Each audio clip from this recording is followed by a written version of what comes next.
Blew hard and joggled the water of the ocean, sending ripples across its surface.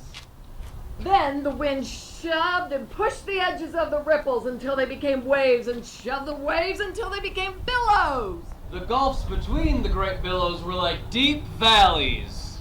The ship rolled up and down and was tipped sideways and was jostled around so roughly that even the sailormen had to hold fast to the ropes.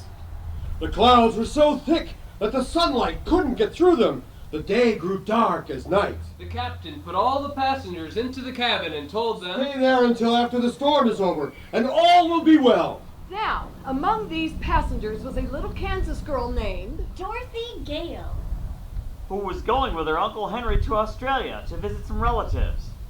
Uncle Henry had been working so hard on his Kansas farm that his health had given way and left him weak and nervous. So he left Aunt Em at home to watch after the hired men and to take care of the farm. Uncle Henry thought Dorothy would help cheer him up, so he decided to take her along.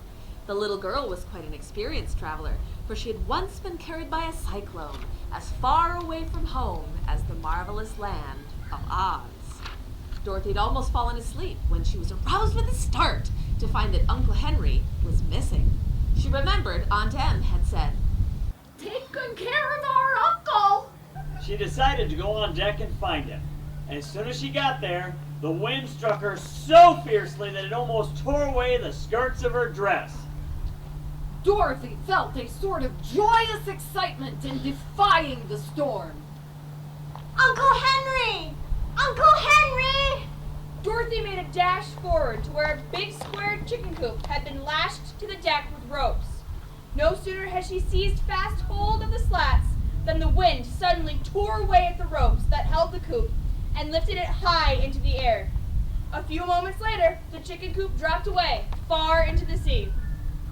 The poor chickens fluttered away in every direction until they looked like feather dusters without handles. The bottom of the coop was made of thick boards, so Dorothy found she was clinging to a sort of raft. Why, I've got a ship of my own. She looked eagerly around for the ship from which she had been blown. It was far, far away. Dorothy gave a sigh of regret at parting with Uncle Henry. Well, I declare, you're in a pretty fix, Dorothy Gale. Night was now creeping on, but the wind stopped blowing this ocean and hurried away to another part of the world to blow something else. By and by, the black clouds rolled away and showed a silver moon shining sweetly and little stars winking merrily at Dorothy. Oh, Dorothy sat down in a corner of the coop and was asleep in half a minute. Day dawned and the sun shone brightly in a clear sky.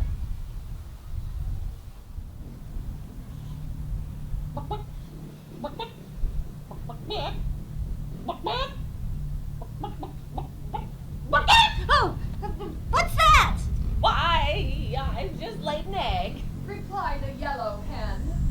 Have you been here all night, too? When the coop blew away from the ship, I clung fast to this corner, for I knew if I fell into the water, I'd surely drown.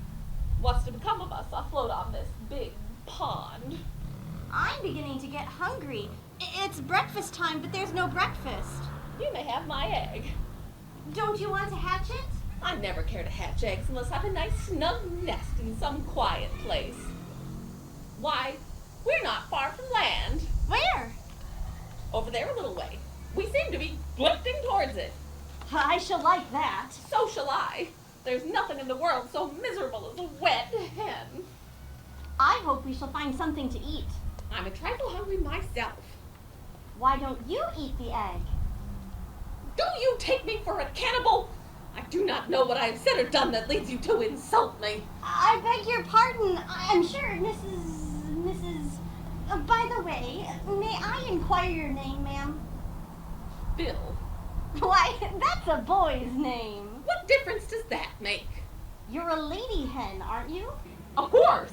But when I was first hatched out, no one could tell whether I was going to be a hen or a rooster. So the little boy at the farm where I was born called me Bill. When I grew up, he found that I didn't crow and fight as all the roosters do. He did not think to change my name. So, Bill I've always been called. Bill's my name. If you don't mind, I shall call you Belina. Putting the Ina at the end of the name makes it a girl's name, you see? Doesn't matter at all what you call me. So no long as I know the name means me. My name is Dorothy Gale. Just Dorothy to my friends and Miss Gale to strangers. You may call me Dorothy if you like. It did not take the castaways long to reach the shore. The yellow hen flew to the sands at once. Dorothy drew off her wet shoes and stockings and spread them upon the sun-warmed beach to dry. Then she watched Belina pecking away with her sharp bill in the sand. What do you find? Some fat red ants and some sand bugs and once in a while a tiny crab. They're very sweet. Why, eating live things and horrid bugs and crawly ants? You ought to be ashamed of yourself. Live things are much fresher and more wholesome than dead ones.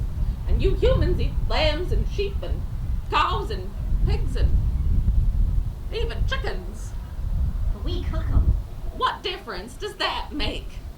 I can't just explain the difference, but it's there. Oh! That time I hit metal and it nearly broke my beak. But there couldn't be any metal on this deserted seashore. I'll dig it up and prove to you I'm right. A golden key. Rather old, but still bright and in perfect shape. What did I tell you? I think it is gold, and it must have lain hidden in the sand for a long time. How do you think it came to be here, Belina? You ought to know more about keys than I do. Perhaps the key had been lost by somebody who lived far away and wandered on this very shore. The girl put the key in the pocket of her dress and then slowly drew on her shoes and stockings, which the sun had fully dried. I believe, Belina, I'll have a look round and see if I can find some breakfast. Walking a little way back from the water's edge, Dorothy came to a stretch of white sand that seemed to have queer signs marked upon its surface, just as one would write upon sand with a stick. What does it say? How should I know? I cannot read. The letters are big and far apart, and it's hard to spell out the words. BEWARETHEWHEELERS.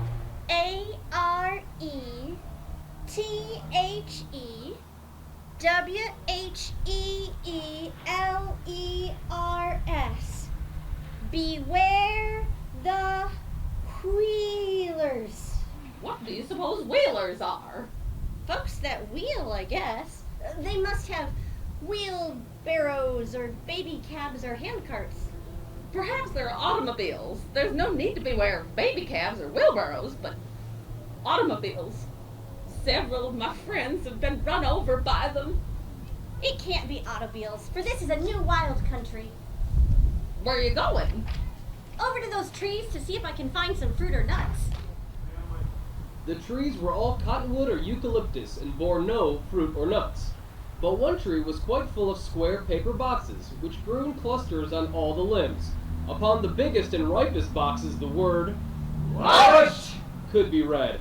Some of the branches were quite green and evidently were not fit to eat until they had grown bigger. Lunch!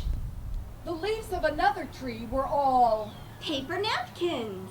But the tree next to the lunchbox tree bore Tin dinner pails. Which were so full that the stout branches bent underneath their weight. The little girl picked one of the biggest lunch boxes. Inside, she found nicely wrapped in white papers, a ham sandwich, a piece of sponge cake, Oh, a pickle! a slice of new cheese, and an apple.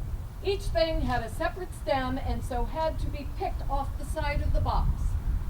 And now I think I'll pick a dinner pail to have when I get hungry again. And then we'll start out and explore the country. I'm quite sure it's a fairy country where such things as lunch boxes and dinner pails wouldn't be growing upon trees. Perhaps we're in the land of Oz. That can't be, because I've been to the land of Oz, and it's all surrounded by a horrid desert that no one can cross. And how did you get away from there again? I had a pair of silver shoes that carried me through the air, but I lost them. Indeed. She selected a bright and pretty dinner pail and picked it from its branch. What's that? Dorothy saw coming the most peculiar people her eyes had ever beheld. They had the form of a man, except that they walked, or rather rolled, upon all fours, and their legs were the same lengths as their arms. They were clothed most gorgeously in embroidered garments of many colors. Instead of hands and feet, there grew at the end of their arms and legs round wheels. Run! It's the whalers! What can that be? Don't you remember the warning in the sand? Beware the whalers! Run, I tell you! Run! The girl now saw a great procession of wheelers emerging from the forest. Dozens and dozens of them, all clad in splendid, tight-fitting garments. They're sure to catch us! Run up this hill! They were near a heap of loose and jagged rocks. They can't follow us among these rocks! We'll get you in time! And when we do, we will tear you into little bits! Why are you so cruel to me? I'm a stranger in your country and have done you no harm. Did you not pick our lunch boxes? Have you not a stolen dinner pail is still in your hand? I didn't know the trees were yours. It's the law here that whoever picks our dinner pail without our permission Must die immediately! Here's a path! Dorothy walked up the path and followed it until she came to the very top of the hill, where a solitary round rock stood that was bigger than any of the others surrounding it. It looks something like a door, doesn't it? And isn't this a keyhole, Belina? Maybe it's a treasure chamber full of diamonds and rubies or heaps of shining gold The or... key I picked up on the shore. Do you think?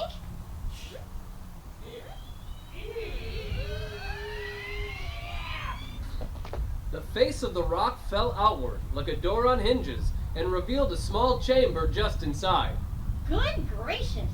For standing within the chamber was the form of a man. Or at least it seemed like a man in the dim light.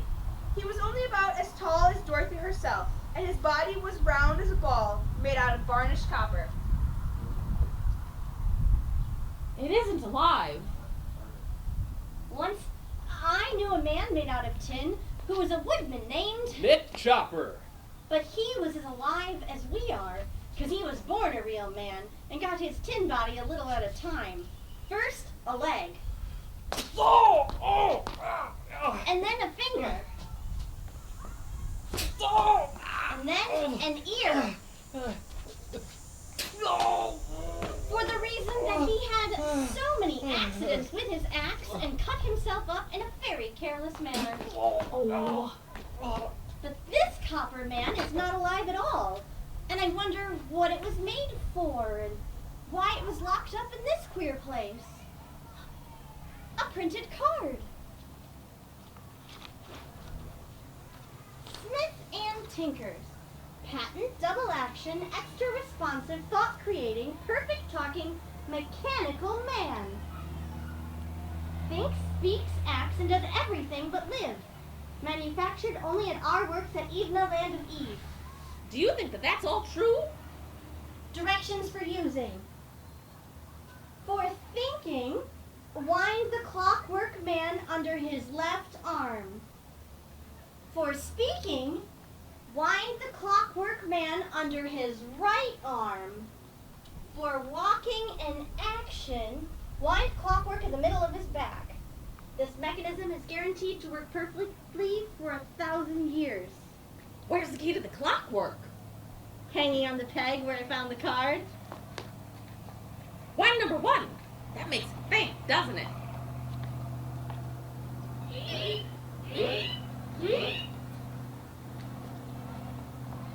He doesn't seem any different. Why, of course not. He's only thinking now. Wonder what he's thinking about. I'll wind up his talk, and then perhaps he can tell us.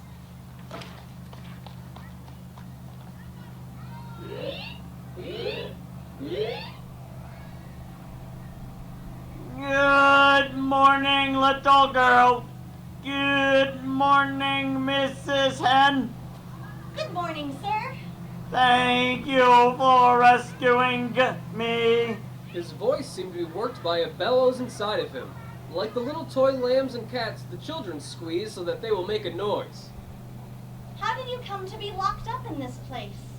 I was purchased from Smith and Tinker by a cruel king of Eve named Evil Do. This cruel king had a lovely wife and 10 children, 5 boys and 5 girls, but in a fit of anger, he sold them all to the Gnome King. Afterward, the king of Eve regretted his wicked action and tried to get his wife and children away from the Gnome King, but without avail. So in despair, he locked me up in this rock, threw the key into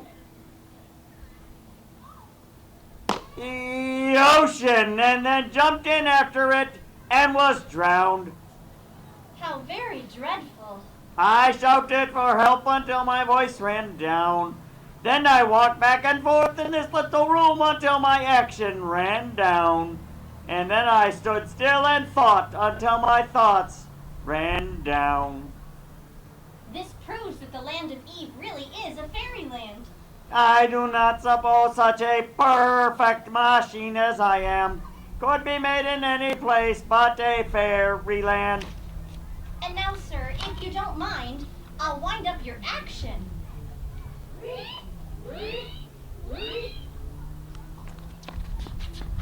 From this time forth, whatever you command, that I will do willingly. What is your name?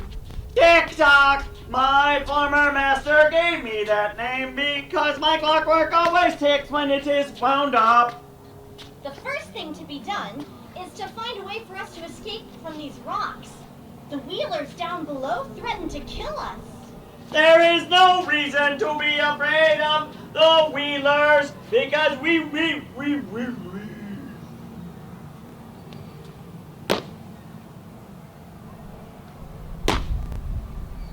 He's bound down.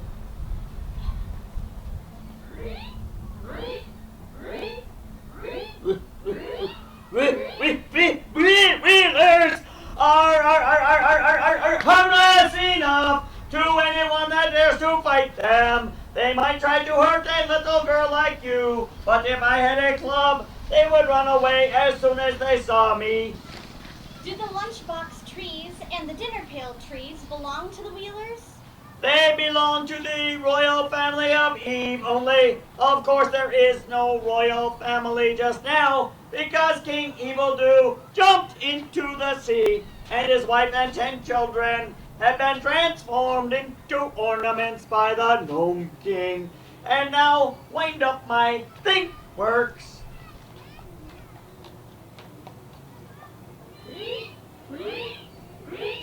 I will think of a way to escape from this rock. The best thinker I ever knew was a scarecrow. He traveled with me to the great city of the Wizard of Oz so as to get some brains, for his head was only stuffed with straw. But it seemed to me that he thought just as well before he got his brains as he did afterward. Do you expect me to believe all that rubbish about the land of Oz? I don't believe it. That's because you're so ignorant. Do you know the land of Oz, Tick-Tock? No, but it is only separated from this land of Eve by a broad desert. Be kind enough to follow me. I will lead you away from here to the town of Evna. At the foot of the path, the copper man leaned down and tossed aside the rocks that cumbered the way. Let me carry your dinner pail. Then the little procession marched out upon the level sands. As soon as the Wheelers saw them,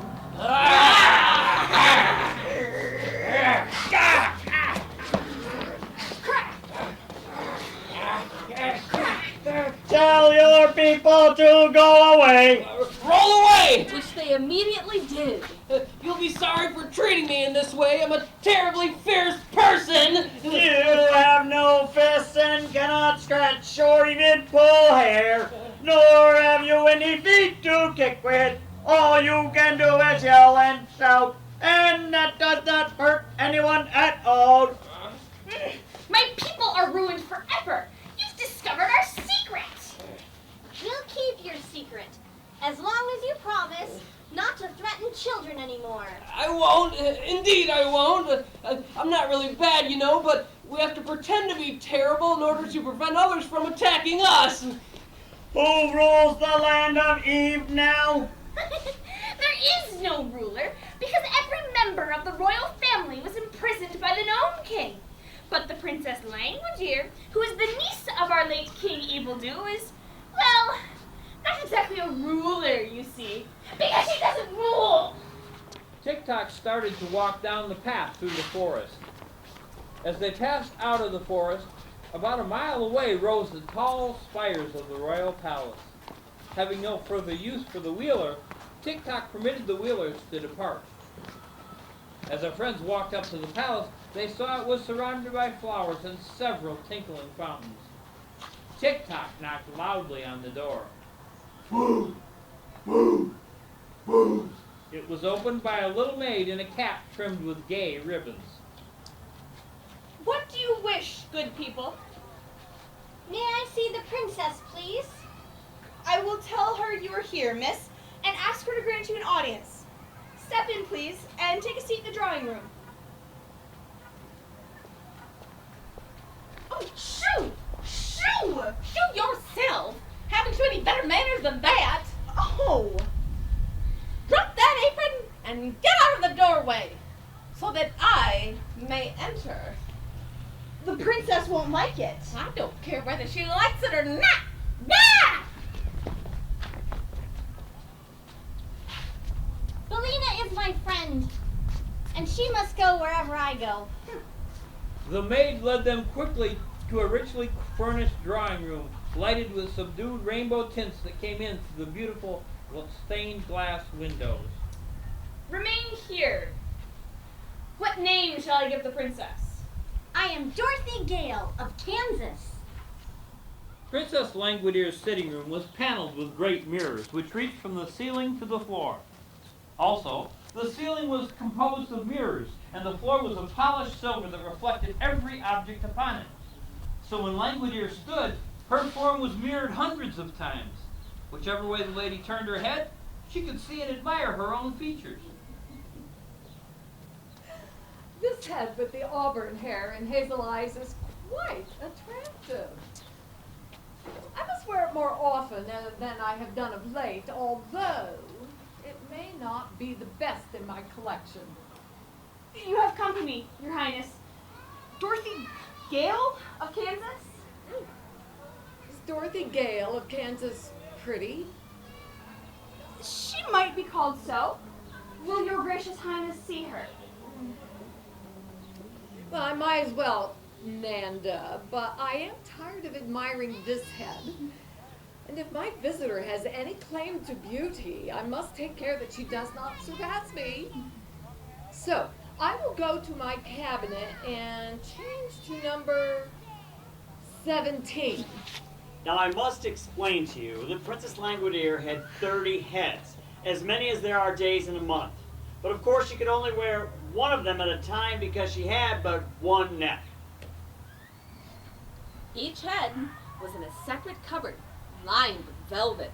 When the princess got out of her crystal bed in the morning, she put on the head, as neat and straight as could be. She always wore a simple white costume that suited all the heads. For, being able to change her face whenever she liked, the princess had no interest in wearing a variety of gowns, as have other ladies who are compelled to wear the same face constantly. There were heads with golden hair, brown hair, rich auburn hair, and black hair, but none with gray hair. The heads had eyes of blue, of gray, of hazel, of brown, and of black, but there were no red eyes among them. One key unlocked all the velvet cupboards. This was fastened to a chain, which the princess wore around her left wrist. She went to meet her guests in the drawing room. Oh, I thought someone of importance had called. I'm a good deal of importance myself, and when Belina lays an egg, She is the proudest cackle you've ever heard. As for TikTok, he is Are you of royal blood? better than that, ma'am. I came from Kansas. You are a foolish child. Run away, you little goose. Bother someone else.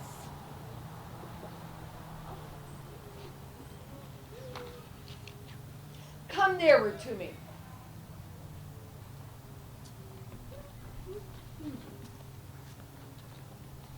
You are rather attractive. Not at all beautiful, mind you.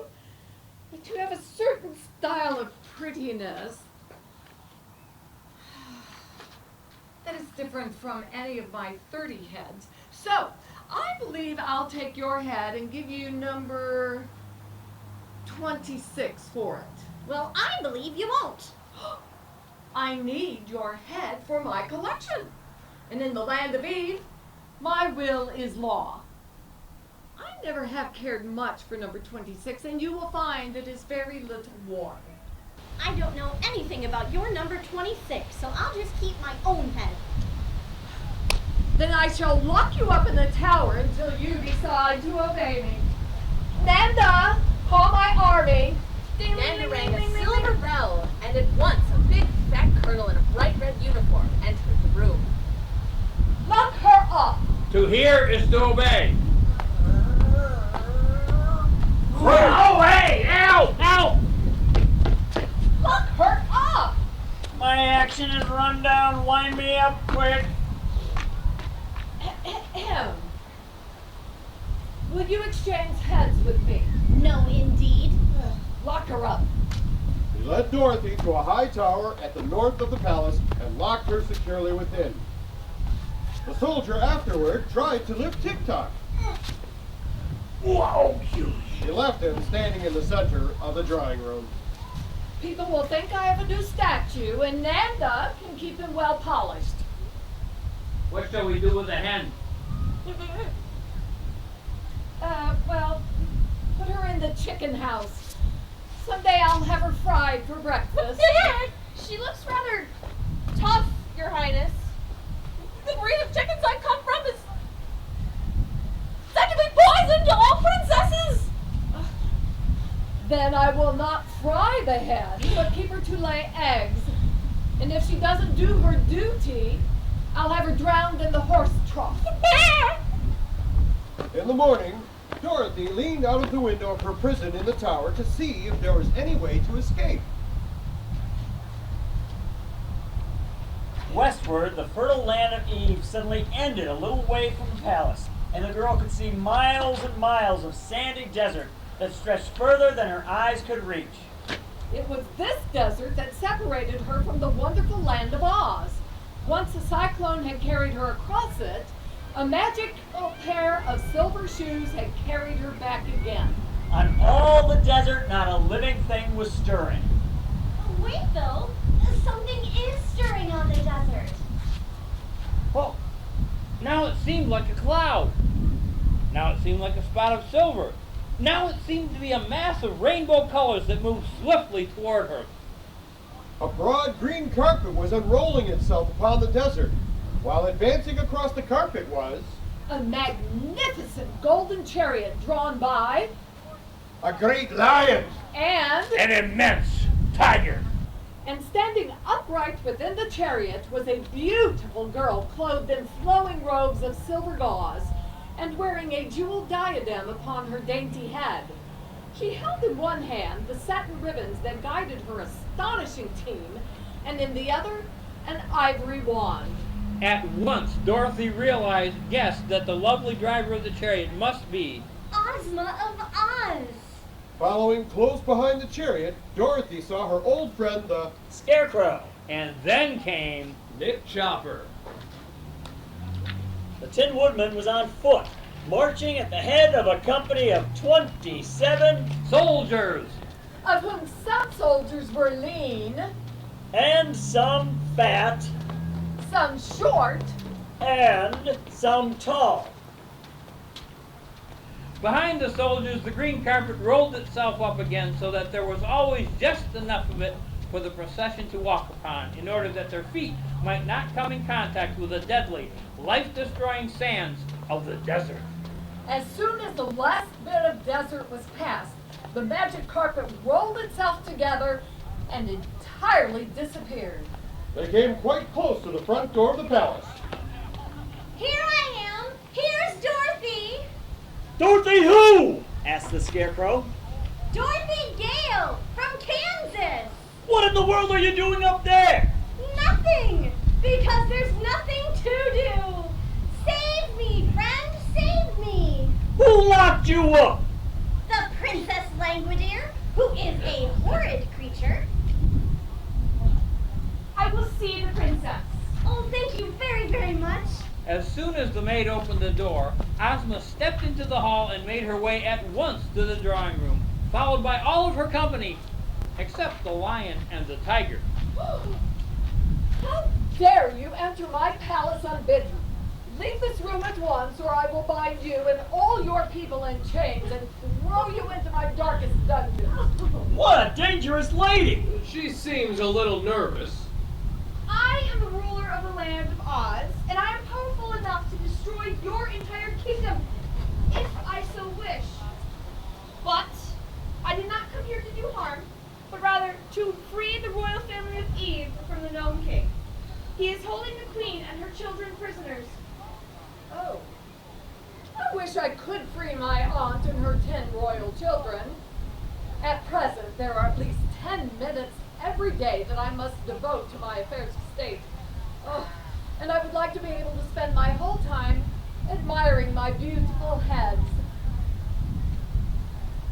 But first, you must liberate another prisoner.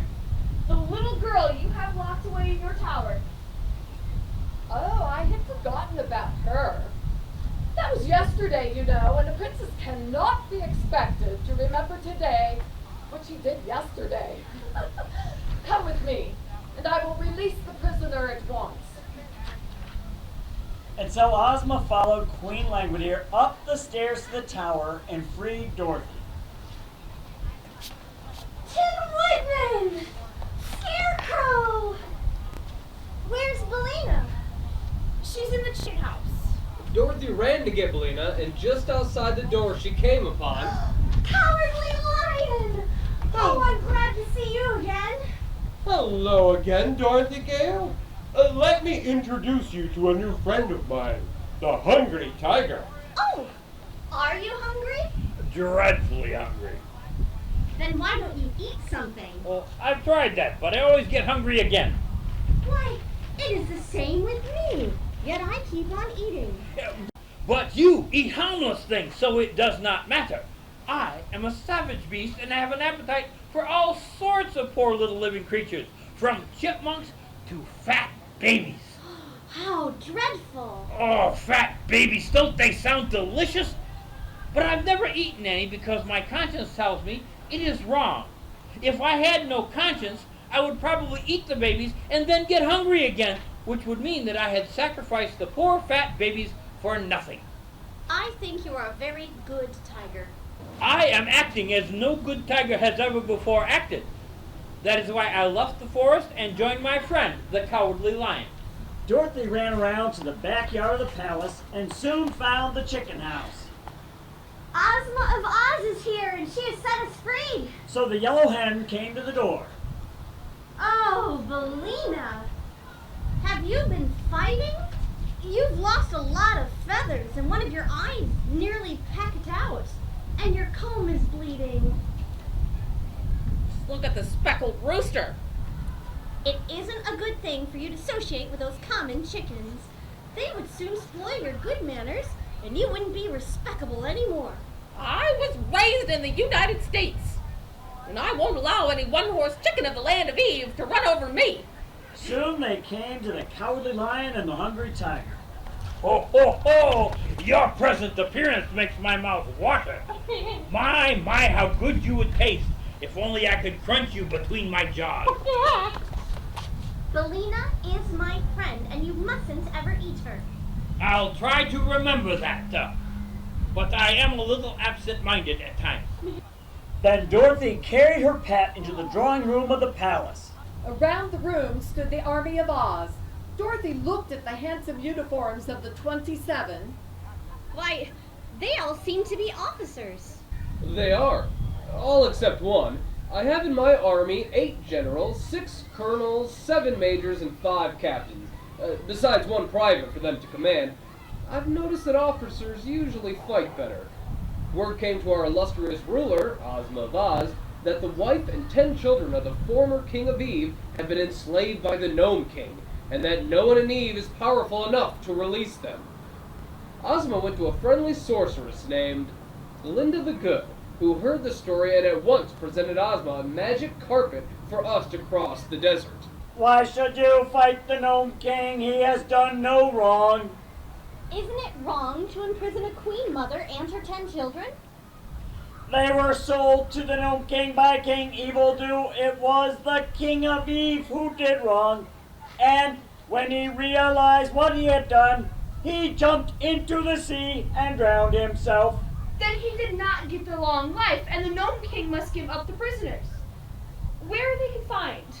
No one knows exactly, for Rukwat, King of the Rocks, owns a splendid palace underneath the great mountain, and he has transformed the queen and her children into ornaments which decorate his rooms. I'd like to know who this Gnome King is. He is the ruler of the underground world and commands the rocks and all that the rocks contain. Under his rule are many thousands of gnomes. They make Diamonds and Rubies. and Emeralds. which they hide in the ground so that the kingdom of the gnomes is wonderfully rich. All that we have of precious stones and Silver. Gold. is what we steal from the earth where the Gnome King has hidden them. If we wish to see King Rukwat of the Rocks, we must visit his own country. We will start for the Kingdom of the Gnomes tomorrow. The Cowardly Lion and the Hungry Tiger were unharnessed from the chariot and allowed to roam at will throughout the palace. At one time, Dorothy found Nanda crouching in the corner. Oh, you certainly look delicious. Will you kindly give me permission to eat you? No! Are you so very hungry? My appetite seems to fill my whole body, from the end of my throat to the tip of my tail. I am very sure the appetite doesn't fit me, and it is too large for the size of my body.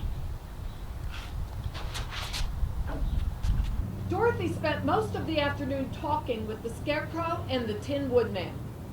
They told the story of Ozma, who had been, when a baby, stolen by a Wicked witch! and transformed into A boy! She did not know that she had ever been, A girl! until she was restored to her natural form by... Glinda the Good. She was the only child of the former ruler of Oz and was entitled to rule in his place.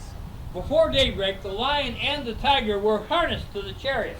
And so the magnificent procession left the palace and started along the road. Wait! Immediately, the yellow hen flew into a clump of bushes by the roadside. What is the matter? Molina wants to lay her egg. Then she must hurry up. If she hurries, she'll lay scrambled eggs.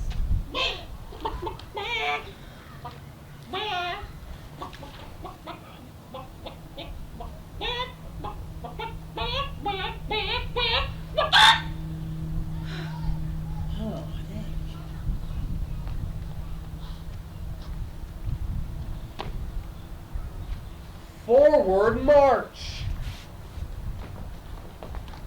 They had now reached the part of the valley that lay between 2 high mountains. At the far end was the third great mountain which blocked the valley. It was underneath this mountain that the Gnome King's palace was said to be.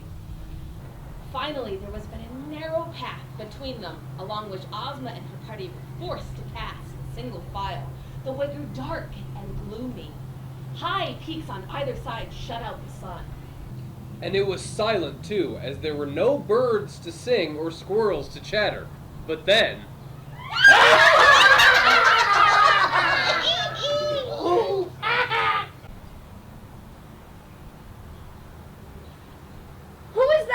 they? They seemed like the very rock itself, for they were the color of rocks. Their shape were rough and rugged as if they'd been broken away from the side of the mountain.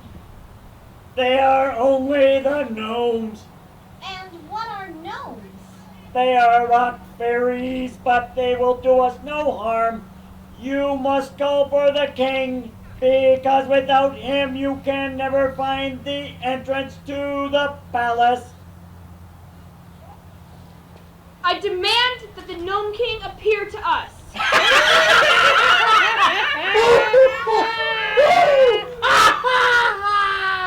You must not command the Gnome King, for you do not rule him as you do your own people. I request that the Gnome King appear to us.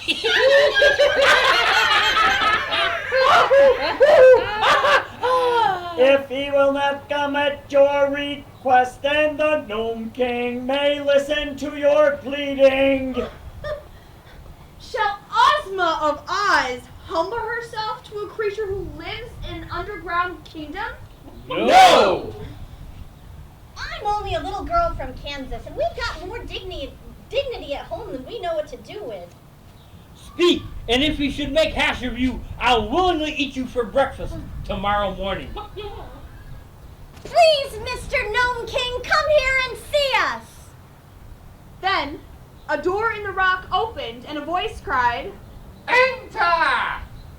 They passed through the arched doorway of rock and entered a long passage, which was lighted by jewels set in the walls. They came to a round dome cavern that was grandly furnished. In the center of this room was a throne carved out of a solid boulder of rock, glittering with great Rubies. and Diamonds! Emeralds. And upon the throne sat the Gnome King, a little fat man clothed in gray-brown garments that were the exact color of the rock throne. He wore a broad, jewel-studded belt that encircled his fat little body. Why, he looks just like Santa Claus, only he isn't the same color. Tell me, why have you come all this way to see me? And what can I do to make you happy? Your Majesty, I am the ruler of the land of Oz, and I have come here to ask you to release the good Queen of Eve and her 10 children whom you hold prisoners. They are not my prisoners, but my slaves, whom I purchased from the King of Eve. But that was wrong. According to the laws of Eve, the king can do no wrong, so that he had a perfect right to sell his family to me in exchange for a long life. King of Eve did not have a long life. He jumped into the sea and drowned. That was not my fault. But you are treating them cruelly by making them your slaves. Cruelty is a thing I can't abide. I transformed them all into ornaments. Instead of being obliged to labor, they merely decorate my apartments. If you will restore them to their proper forms, I will give you 10 ornaments for each one you lose. Suppose I refuse. Then I am here with my friends and my army to conquer your kingdom and oblige you to obey my wishes.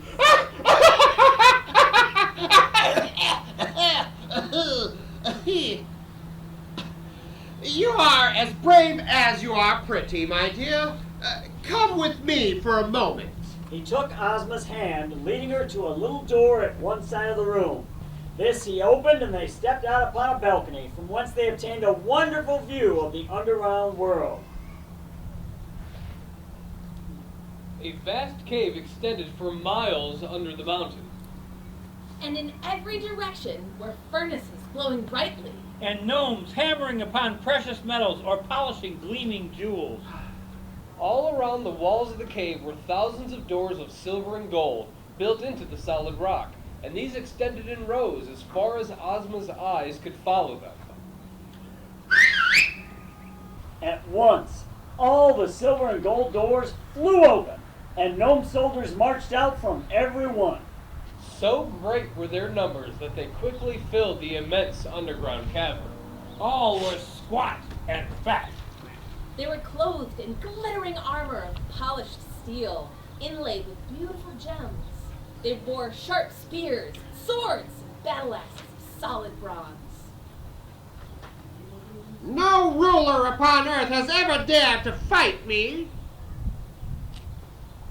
It would be foolish for us to fight, for our brave 27 would be quickly destroyed. It seems to me, said the Scarecrow, that our best plan is to wheedle His Majesty into giving up his slave, since he is too great a magician to oppose. I'm so kind-hearted that I cannot stand coaxing or wheedling. My dear Ozma, you must coax me. Let us talk this over in a friendly manner. Are you willing to take risks yourself in order to set free the people of Eve? No. Yes, indeed.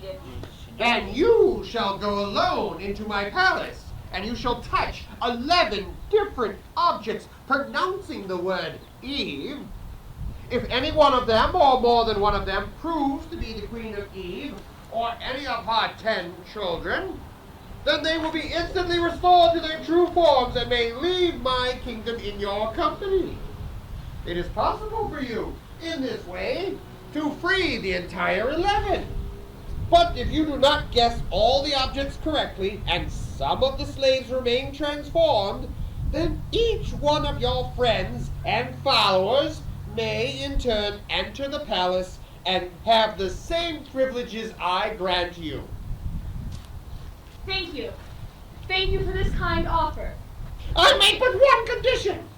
If none of the 11 objects you touch proves to be any of the royal family of Eve, then you yourself become transformed into an ornament.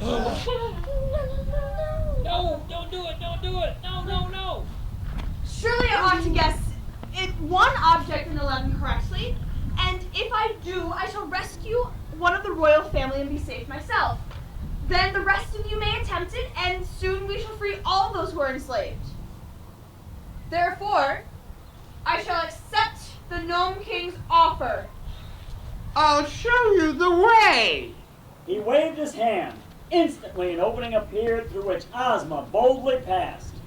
She found herself in a splendid hall. The ceilings were composed of great arches that rose far above her head, and all the walls and floors were of polished marble. Upon the mantels and on many shelves and tables were clustered ornaments of every description. There was nothing to guide Ozma, for everything seemed without a spark of life. Ozma looked at a silver candelabra that had 10 branches and thought, This may be the Queen of Eve and her 10 children. Eve. But the candelabra remained as it was before. Then she wandered into another room and touched a china lamb, thinking it might be one of the children. Eve. But again, she was unsuccessful. 10 guesses she made, and still not one of them was right. One guess remained. She faced the doorway of a room, and Eve. the Gnome King gained a new ornament. For upon the edge of the table rested a pretty green grasshopper that seemed to have been formed from a single emerald. It was all that remained of Ozma of Oz. Next!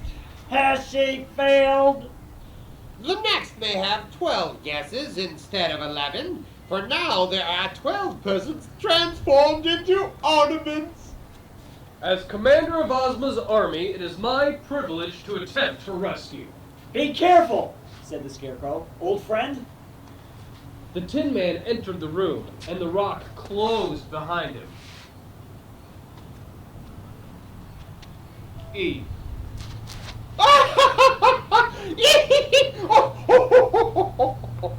What's happened? The Tin Woodman has become the funniest thing you can imagine. Next! One after another, all of the 26 officers filed into the palace and made their guesses and became ornaments. The little Kansas girl was now left alone with the Scarecrow and Tick-Tock. Cowardly Lion and the Hungry Tiger had gone to sleep. Bellina tried to find some dark place in which to sleep. You were a fool to waste so much time upon these people! How dare you call me a fool? Because I like to speak the truth, why didn't you enchant them all at once? Why, you stupid rascal? It is more fun this way. And it serves to keep me amused for a long time. But suppose some of them happen to guess aright, then you would lose your old ornaments and these new ones too. There is no chance of them guessing aright. How could they know that the Queen of Eve and her family are all ornaments of a royal purple color? But there are no other purple ornaments in the palace. There are many other colors, however, and the purple ones are scattered throughout the room, and they are of many different shapes and sizes. Still, you're acting foolishly, and it is still more foolish of you to transform all of those people from Oz into green ornaments. I did that because they came from the Emerald City. I had no green ornaments in my collection until now. What color will you make the Kansas girl? Gray, I think. And the Scarecrow and the Machine Man? They shall be of solid gold because they are so ugly in real life.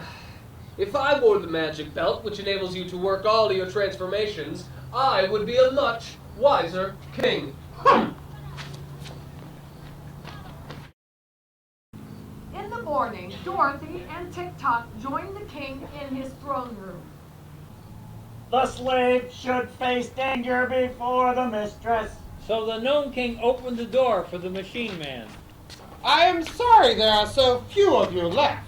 Very soon now my fun will be over. And then for amusement I shall have nothing to do but admire my new ornaments. What is Tick-Tock doing now? He's standing perfectly still in the middle of a room. Oh, I forgot to wind him up this morning. Suppose you go in and wind him up. Then you can stay and make your own guesses. So Dorothy passed into the gorgeous rooms of the palace until she came upon Tick-Tock. Thank you, Dorothy. I now have one more guess to make. Eve. In a flash, the Machine Man had disappeared, and although the girl looked quickly in every direction, she could not tell which of the many ornaments in the room contained her faithful friend. It can't hurt very much, for I haven't heard any of them scream. She walked through the rooms once more, and she examined all the objects, but There are so many. timidly she touched an alabaster bowl and said, Eve! Well, that's one failure anyway. next, she touched the image of a purple kitten that stood in the corner on the mantel. Eve! Ding! By rickety, that's bad! The kitten disappeared, and next to her, a pretty fair-haired boy stood beside her at the same time. Where am I? Who are you? What has happened to me? I saved you from being forever a purple kitten. There's no such thing. Don't you remember standing in the corner of the mantel? Of course not. I am Prince of Eve, and my name is Eve Ring. But my father sold me to the cruel ruler of the gnomes, and after that I remember nothing at all. A purple kitten can't be expected to remember anything. Dorothy's further quest proved unsuccessful. Meanwhile, as Dorothy was returning to the Gnome King in the throne room,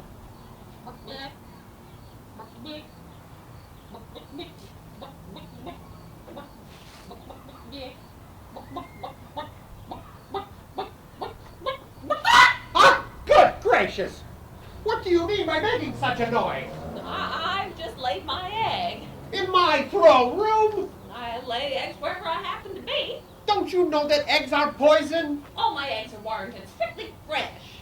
Eggs belong to the world on the Earth's surface. In my underground kingdom, they are poison, and we gnomes can't bear them around. Well, you'll have to bear this one around before I've laid it. Where? Behind your throat. Ah! Take it away! Take it away! But I can't. Haven't any hands. I'll take the egg, said the Scarecrow. There's one in my pocket now that she laid on the roadside yesterday. Stop! Don't take the egg unless the king will allow me to enter the palace and guess as the others have done. Pshaw! You're only a hen. How could you guess my enchantments? If I fail, you'll have another ornament. You shall have your way. It will properly punish you for daring to lay an egg in my presence. Yeah. You may get the egg, Scarecrow. A moment later, the doors flew open and Dorothy entered, leading the little Prince Evering by the hand. Scarecrow, you must now enter the palace. Scarecrow proved as unfortunate as the others except Dorothy. And although he took a good deal of time to select his objects, not one did the poor Scarecrow guess aright. So he became solid gold. But it is my turn now. Then go ahead, you absurd feathered fool. Yeah. Then Bellina marched through the entrance into the enchanted palace. I hope that's the last I've seen of that bird. Hens are bothersome enough at their best, but when they can talk, they're simply dreadful.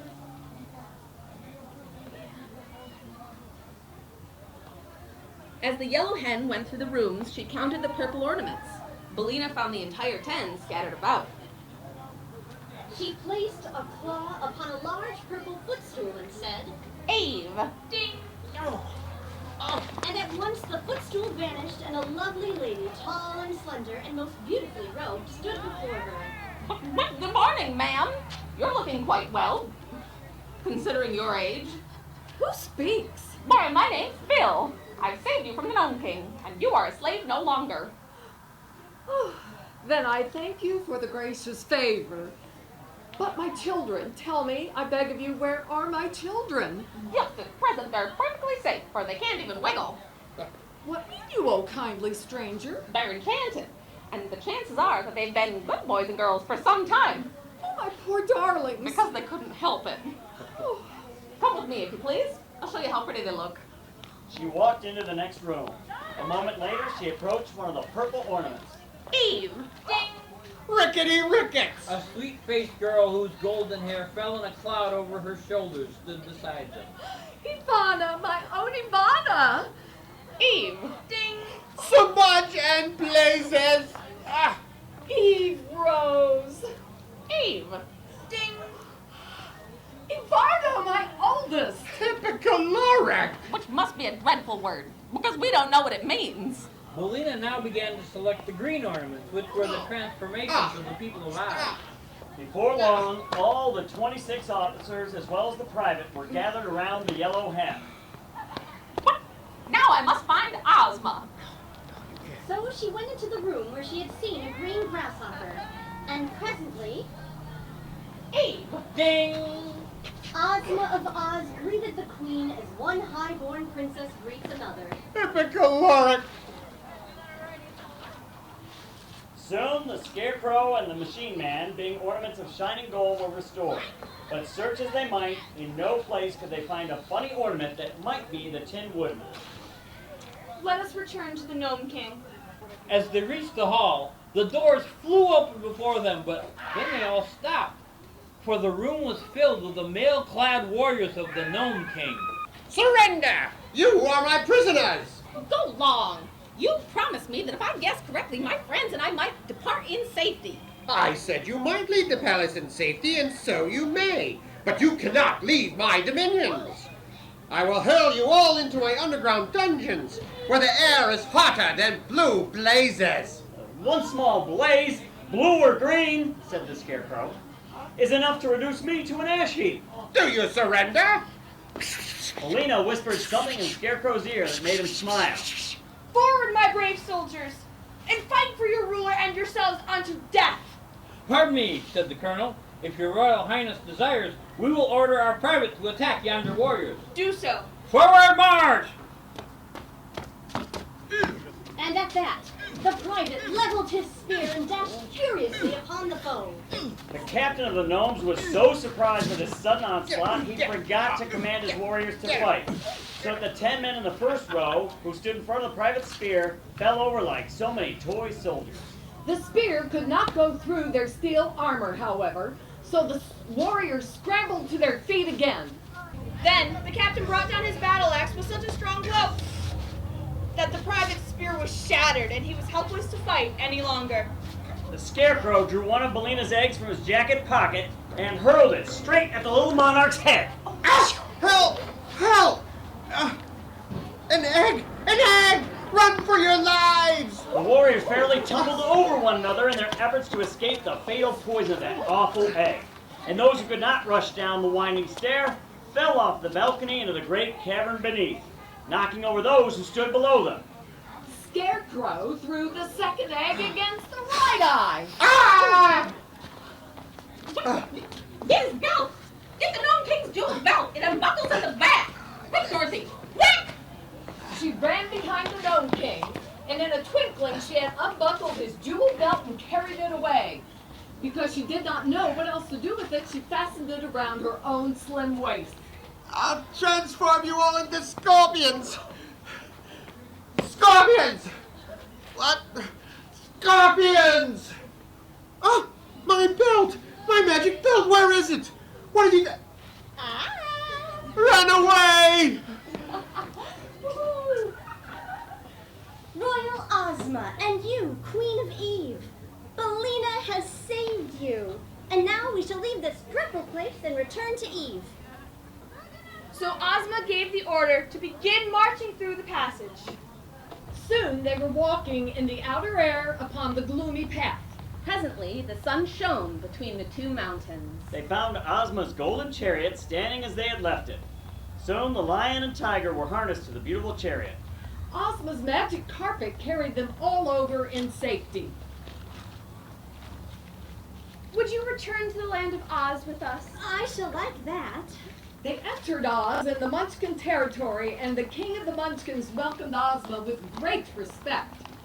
In the morning, they set out for the Emerald City, traveling over a road of yellow brick. Everywhere the people turned to greet their beloved Ozma. Many new acquaintances were formed, and many old ones renewed. And wherever she went, Dorothy found herself among friends. One day, however, Dorothy! Uncle Henry needs me. And everyone but Bellina thought it was right that she should go.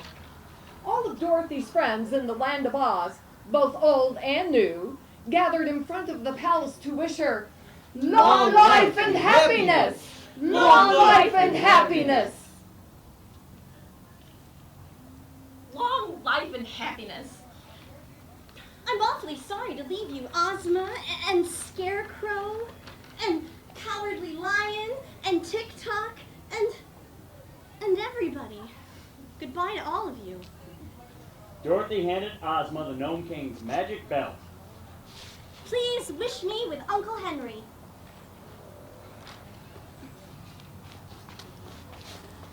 Uncle Henry! Dorothy! You're not. I wasn't drowned at all, and I've come to nurse you. But you must promise to get well as soon as possible. Oh, I am better already, my darling. The end.